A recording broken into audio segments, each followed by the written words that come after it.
हमारे देश में अंधविश्वास का इतिहास बेहद गहरा है।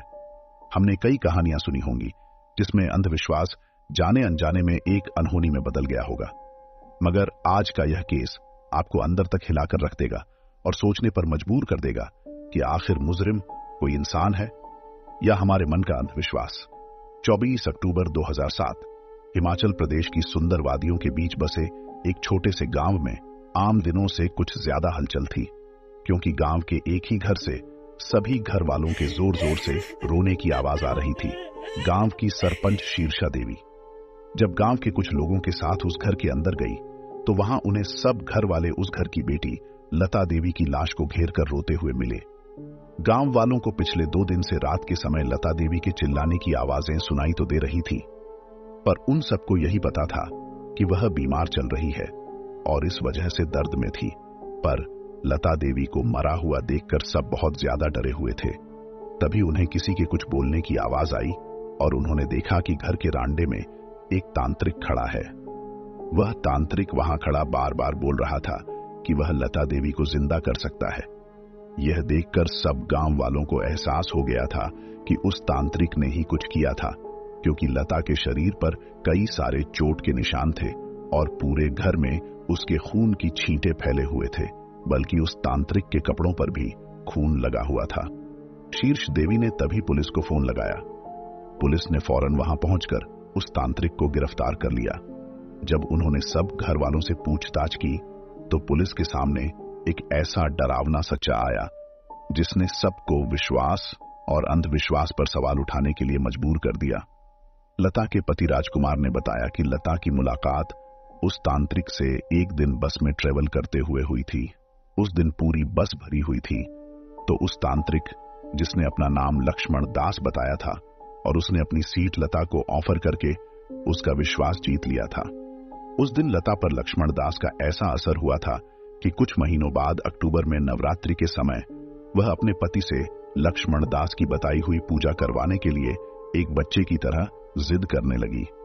राजकुमार को लगा कि पूजा करने में कोई नुकसान नहीं था, पर उसके घर में सब मांस खाते थे और शराब भी पीते थे, जो पूजा के लिए ठीक नहीं था। तो उन्होंने यह पूजा लता के पेरेंट्स के घर करवाने का डिसीजन लिया।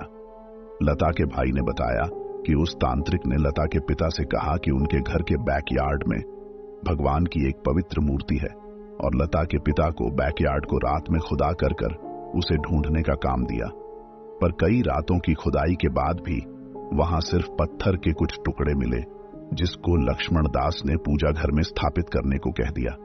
जब लक्ष्मण दास नवरात्रों के बाद भी वहां रहा, जबकि उसने कहा था कि वह पूजा के बाद वहां से चला जाएगा, जो नवरात्रों के बीच में ही खत्म हो गई थी। लेकिन अभी जो कुछ भी आगे होने वाला था उसकी किसी ने कल्पना भी नहीं की थी। 22 अक्टूबर 2007 दशहरा के एक दिन बाद लता, जो अभी तक एकदम नॉर्मल थी, अचानक से जोर जोर से बिना रुके अपना सर नोचने लगी और अपने हाथ जमीन पर जोर से मारने लगी। उसका यह बर्ताव देखकर उसके घर वालों को कुछ समझ नहीं आ रहा था। लक्ष्मण दास ने यह देखकर सबसे कहा कि लता के शरीर को एक बहुत भयानक आत्मा ने पोजेस कर लिया है और सिर्फ उसे ही उस आत्मा को उसके अंदर से निकालने का तरीका आता है। लक्ष्मण दास लता को पूजा वाले कमरे में ले गया और उसने पूरे परिवार से लता को वहीं कमरे में रहने देने को कहा, ताकि वो उसके अंदर से उस बुरी आत्मा को निकाल सके। लता के परिवार वालों को यह बिल्कुल भी ठीक नहीं लग रहा था। लक्ष्मण दास ने पूजा घर के अंदर मंत्र बोलते हुए लता को जोर जोर से चिमटे और चेन से मारना शुरू कर दिया। वो लता को बिना रुके घंटों तक मारता रहा और लता दर्द से रोती और चिल्लाती रही। लता को इतनी तकलीफ में देखकर उसके परिवार वालों ने लक्ष्मण दास को रोकने की बहुत कोशिश की, पर लक्ष्मण दास ने उन्हें बीच में दखल देने से यह कहकर मना कर दिया कि वह बुरी आत्मा जो लता के अंदर है वह उनको भी पोजेस कर सकती है। लता के परिवार वाले डर के मारे उस वक्त कुछ भी नहीं कर सके। वह सारी रात लता को चिमटे और चेन से मारता रहा और लता दर्द से चीखती और रोती रही। लेकिन रात भर की मार के बाद अगले दिन लता बिल्कुल नॉर्मल हो गई। सबको ऐसा लग रहा था कि शायद लता ठीक हो गई है, पर अचानक शाम होते ही वह फिर से अपना सर नोचने लगी और अपने हाथ जोर जोर से जमीन पर पीटने लगी। यह देखकर लक्ष्मण दास ने सबसे कहा कि लता देवी के अंदर वो आत्मा अभी भी थी और उसने वापस लता को मारना शुरू कर दिया।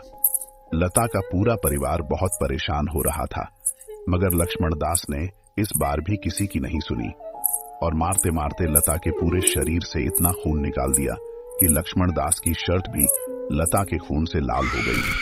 अगली सुबह 24 अक्टूबर को जब लता के परिवार वालों ने देखा कि लता पूजा के कमरे में बेहोश पड़ी हुई है, तब उन्होंने उसे जगाने की कोशिश की, मगर उसने एक उंगली तक नहीं हिलाई। उसे ऐसी हालत में देखकर वह सब बहुत ज्यादा डर गए और उसे तुरंत एक मेडिकल सेंटर ले गए। पर वहां पहुंचकर डॉक्टर ने उन्हें बताया कि लता की मौत बहुत पहले ही हो चुकी थी। जब लता का परिवार अंतिम संस्कार के लिए लता के शरीर को घर लाए, तब भी लक्ष्मण दास दावा करता रहा कि वह लता को जिंदा कर सकता है। इतने में ही उनके गांव की सरपंच शीर्षा देवी और बाकी गांव वाले वहां गए और शीर्षा देवी ने पुलिस को बुला लिया। लक्ष्मण दास ने पुलिस से अपने बयान में जो कहा वह सुनकर पुलिस को भी घिना गई।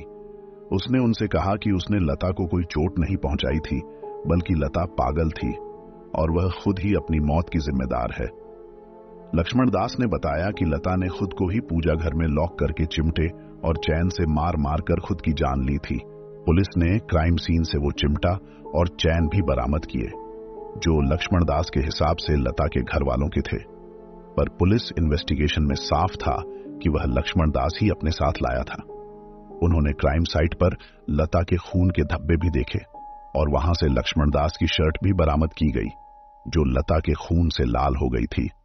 पुलिस ने लक्ष्मण दास को अरेस्ट कर लिया, लेकिन लक्ष्मण दास बार बार यही कहता रहा कि उसने लता की जान नहीं ली है, बल्कि लता को जिस आत्मा ने पोसेस किया था उसी ने लता को मारा है। लेकिन लक्ष्मण दास कभी इस बात को कोर्ट में साबित नहीं कर पाया। लता के परिवार वालों ने यह दावा किया कि लता पर लक्ष्मण दास ने कुछ काला जादू कर दिया था, जिसकी वजह से लता अजीब तरीके से सबसे बर्ताव करने लगी थी।